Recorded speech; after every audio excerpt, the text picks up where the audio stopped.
Welcome to the Banker Lamp. Please enjoy the video. You begin by defining hard constraints and primary needs.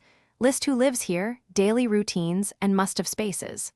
Once done, measure the lot and note orientation, setbacks, slope, and sun angles so you can place rooms for comfort and energy efficiency. Make sure to lock a realistic budget and local code limits.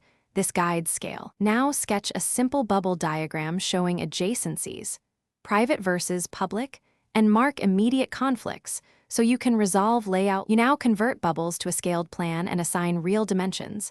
Choose a scale like 1/100 or 1/8 inch to 1 foot to keep proportions accurate. While placing rooms, group wet zones, kitchen, bathrooms, so plumbing stacks and cost drops. Align windows for cross-ventilation and daylight. Once done, check circulation.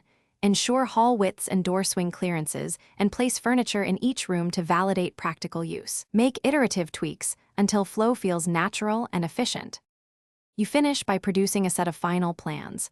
Floor plan with dimensions, elevations, window and door schedules, and a concise materials list for costing. Then run quick checks, daylight paths, thermal comfort, and accessibility standards to catch issues early. Make sure circulation, stairs, and clearances meet code. If conflicts arise late, prioritize structural integrity, code compliance, and occupant safety over aesthetics. Then iterate. One key troubleshooting tip: when plans feel tight, redraw to swap rooms or shift openings before changing structure.